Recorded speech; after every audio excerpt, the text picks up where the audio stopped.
નારાયણં નમસ્કૃતં નરચૈવ નરોત્તમં દેવીં સરસ્વતી વ્યાસ તતો જયમુદ્રે વેદે રામાયણે ચૈવ પુરાણે ભારતે તથા આદૌ જાન્તે ચ મધ્યે ચ હરિ સર્વત્ર ગતે નમામિ રામં રઘુવંશમુખ્યં નમામિ રામં સુરકલ્પવૃક્ષં નમામિ રામં કમળાયતખ્યં નમામિ રામં રઘુનંદનાખ્યં શ્રીરામ જય રામ જય જય રામ જય રઘુનંદન જય ઘનશ્યામ ભક્તવત્સલ ભગવાન કી જય આનંદચંદ્ર ભગવાન કી જય સચ્ચિદાનંદ ભગવાન કી જય શંકર ભગવાન કી જય કૃષ્ણ ભગવાન કી જય જગન્નાથ મહાપ્રભુ કી જય મર્યાદા પુરુષ રામનારાયણ કી જય લક્ષ્મણલાલજી કી જય ભરતલાલજી કી જય શત્રુલાલજી કી જય જનકનંદિની સીતાદેવી કી જય શંકરમોચન હનુમાનજી કી જય શંકરવાચન મા સરળંકુ જય સ્વર્ગમર્ત પાતાળ કી જય દશદિગપાળંકુ જય યુટ્યુબ કર્મકર્તાମାନଙ୍କୁ જય ମୋର ପ୍ରିୟ ସଦାବନ୍ଧୁମାନଙ୍କୁ ଜୟ ଅଗ୍ନିଜଳ ଦେବତାଙ୍କୁ ଜୟ ବସୁଧା ଦେବତାଙ୍କୁ ଜୟ ପବନ ଦେବତାଙ୍କୁ ଜୟ ସୂର୍ଯ୍ୟଚନ୍ଦ୍ର ଦେବତାଙ୍କୁ ଜୟ ମୋର ପ୍ରିୟ ସଦାବନ୍ଧୁ ଆପଣମାନଙ୍କୁ ମଧୁରଟା ପ୍ରଣାମ କରି ଆରମ୍ଭ କରିବାକୁ ଯାଉଛୁ। ଏ ଧାରାବାହିକ ସମ୍ପୂର୍ଣ୍ଣ ରାମାୟଣ କଥା ଆପଣମାନେ ଦୟାକରି ସମ୍ପୂର୍ଣ୍ଣ ଶୁଣିବେ, ଦରଖଣ୍ଡିଆ କରିବେ ନାହିଁ। ଆଉ ଟିକେ ସବସ୍କ୍ରାଇବ୍ କରୁଥିବେ, ଆଉ ଟିକେ ଲାଇକ୍ କରୁଥିବେ, ଏତିକି ଅନୁରୋଧ କରି ଆମେ ଆରମ୍ଭ କରିବାକୁ ଯାଉଛୁ। ଆପଣମାନେ ଶୁଣୁଛନ୍ତି ମକରାକ୍ଷ ଗୋଟେ ବଡ଼ ବୀର ଯୁଦ୍ଧ କରିବାକୁ ଆସିଛି। ମର୍ଯ୍ୟାଦା ପୁରୁଷ ରାମନାରାୟଣଙ୍କୁ ଖାତିର କରୁନାହିଁ, ଅସୁର ସ୍ୱଭାବ। ଏମିତି ମକରାକ୍ଷ ସର ମାରୁଥାଏ, ବାନର ଆଉ ସେନାପତିମାନେ ରହିପାରିନଥାନ୍ତି। ପଛ ଘୁଞ୍ଚା ଦେଲେ ପଡ଼ିଗଲା ନଜର ମର୍ଯ୍ୟାଦା ପୁରୁଷ ରାମଙ୍କର। କହିଲେ ଲକ୍ଷ୍ମଣ ଚାଲ ଯିବା, ଭଲ ଯୁଦ୍ଧ କରୁଛି। ସଙ୍ଗେ ସଙ୍ଗେ ଆସି ଆଖି ବୁଜା ସର ରାକ୍ଷସମାନଙ୍କୁ ମାରିକି କିଛି ରାକ୍ଷସମାନଙ୍କୁ ସିଆରାମ କିଛି କରିଦେଲେ। ଆଉ ଯେତିକି ରାକ୍ଷସ ସୈନ୍ୟ ଥିଲେ ବାପଲ ମାଲୋ କହି ଡରି ପଳେଇଲେ। ମକରାକ୍ଷ କହୁଛି, ଆହେ ରାମ, ତୁ ବୋଧେ ଜାଣିନୁ ମୋର ନାମ ମକରାକ୍ଷ ବୋଲି। ମୁଁ ଯେତେବେଳେ ଯୁଦ୍ଧକୁ ଯାଏ, ଦେବତା କ'ଣ ବା ଦାନବ କ'ଣ ଡରିକି ମୋ ଆଗରେ କେହି ରହନ୍ତି ନାହିଁ। ଯୁଦ୍ଧ କରିବା ତ ଦୂରର କଥା, ତୁମ ଦୁଇ ଭାଇଙ୍କ ସପକ୍ଷରେ ଆଜି ଯଦି ବ୍ରହ୍ମା, ଶିବ, ଇନ୍ଦ୍ର ଆସି ମୋ ସହିତ ଯୁଦ୍ଧ କରନ୍ତି, ତଥାପି ତୁମ ଦୁହିଁଙ୍କର ଜୀବନ କେହି ରଖିପାରିବେ ନାହିଁ। ତୁମେ ଏକଥା ଭଲ ଭାବରେ ଜାଣିଥା। ତୁ ଯେତେବେଳେ ଦଣ୍ଡକାରଣ୍ୟରେ ଥିଲୁ, ସେତେବେଳେ ମୋର ପିତା ଖରକୁ ତୁ ମାରିଥିଲୁ, ଭୁଲିଗଲୁଣି ବୋଧେ। ସେହିଦିନ ଠାରୁ ତୁ ମୋର ପରମ ଶତ୍ରୁ। ଏତେ ଦିନ ପରେ ମୋ ହାବୁଡ଼ରେ ଆଜି ପଡ଼ିବୁ, କେବେ ଖସି ଯାଇପାରିବୁନି। ଆଉ ଘର କଥା ଭୁଲିଯା, ଘରକୁ ଆଉ ତୁ ଯାଇପାରିବୁନି। ମକରାକ୍ଷ ଠାରୁ ଏଭଳି କଥା ଶୁଣି ମର୍ଯ୍ୟାଦା ପୁରୁଷ ରାମ କହିଲେ, ରେ ଦୁଷ୍ଟ ରାକ୍ଷସ, ତୋର ଆଜି କାଳ ପୁରିଯିବ, ସେଇଥିପାଇଁ ଏକଥା କହୁଛୁ। ଆଉ ମର୍ଯ୍ୟାଦା ପୁରୁଷ ରାମ ଟିକେ ହସି ହସି କହୁଛନ୍ତି।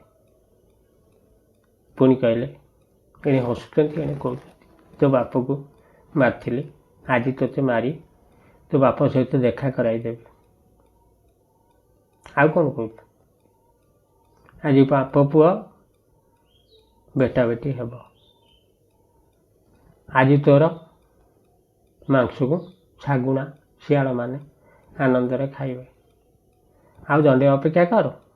ମକରାକ୍ଷର କଥା ଶୁଣି କ୍ରୋଧରେ ଜର୍ଜରିତ ହୋଇ ମାରୁତି ସର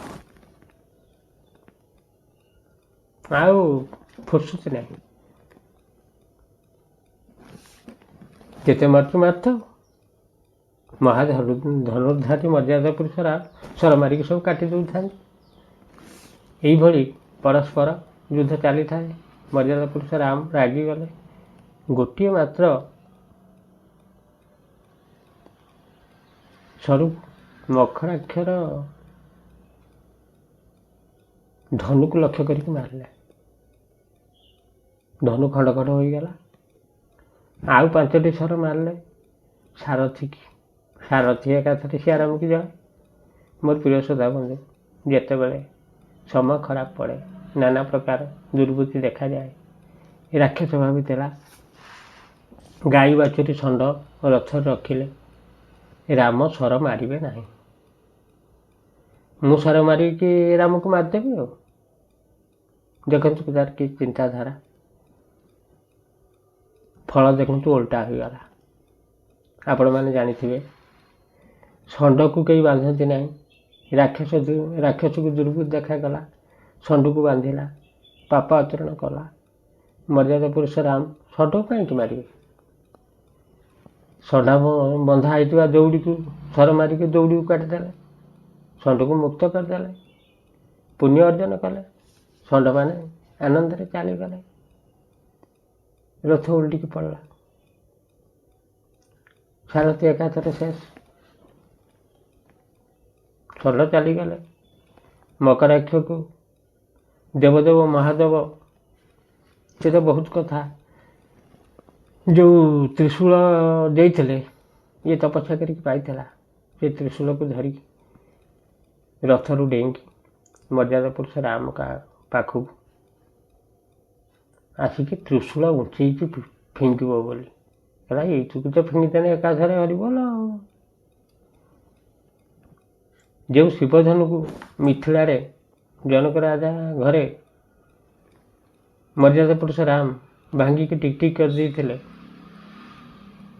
ସେ ମହାଧନୁର ଶବ୍ଦ ପୃଥିବୀ କମ୍ପମାନ ହୋଇଥିଲା। ସେଇ ଶିବ ଭଗବାନ ଦେଇଥିବା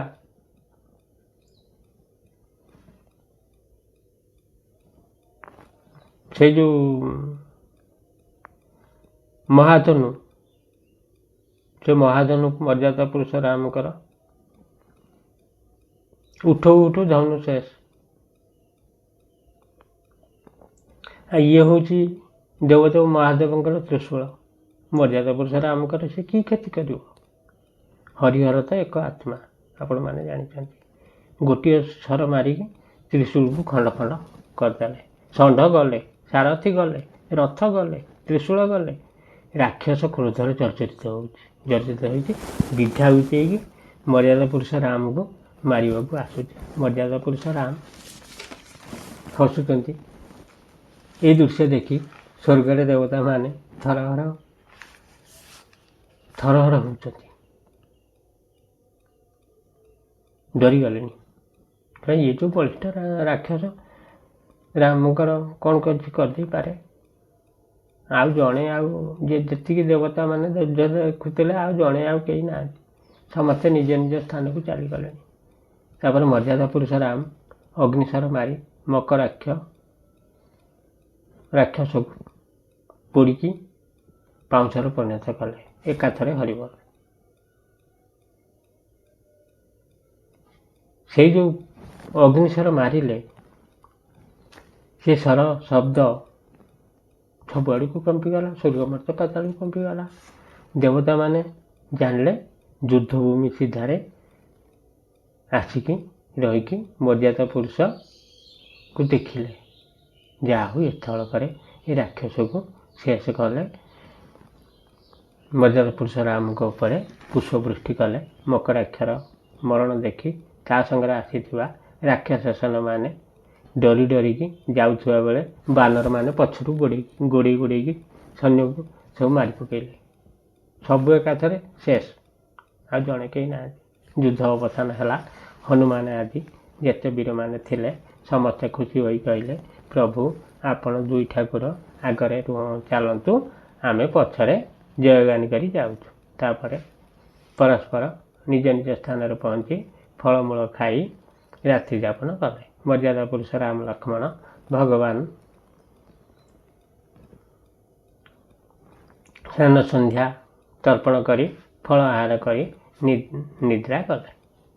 ମୋର ପ୍ରିୟ ଶ୍ରୋତା ବନ୍ଧୁ, ଆପଣମାନେ ପୂର୍ବରୁ ଶୁଣିଛନ୍ତି ଯେତେବେଳେ ରାକ୍ଷସମାନେ ଯୁଦ୍ଧ କରିବାକୁ ଆସନ୍ତି, ରାବଣର ଚାରମାନେ ଆସିକି ଦୂରରେ ରହି ଯୁଦ୍ଧ ଦେଖନ୍ତି।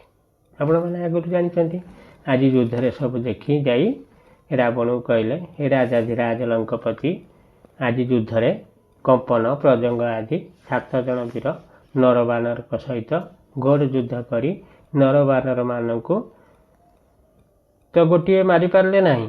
ସେଇ ନରବାନରଙ୍କ ହାତରେ ଏ 7 ବୀରମାନେ ମରିକି ଯମଭୁବନକୁ ଗଲେ।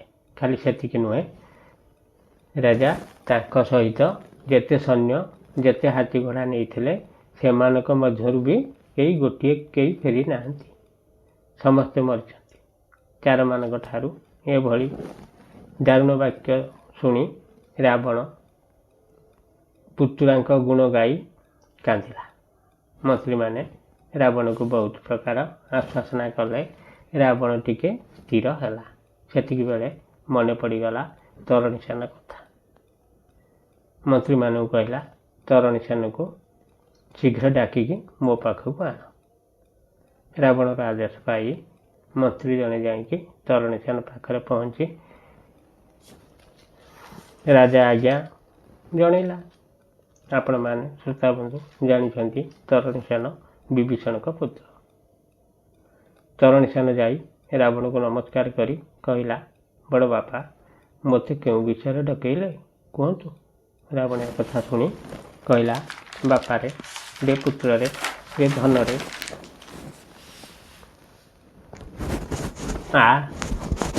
ମୁଁ ଟିକେ କୋଳ କରେ।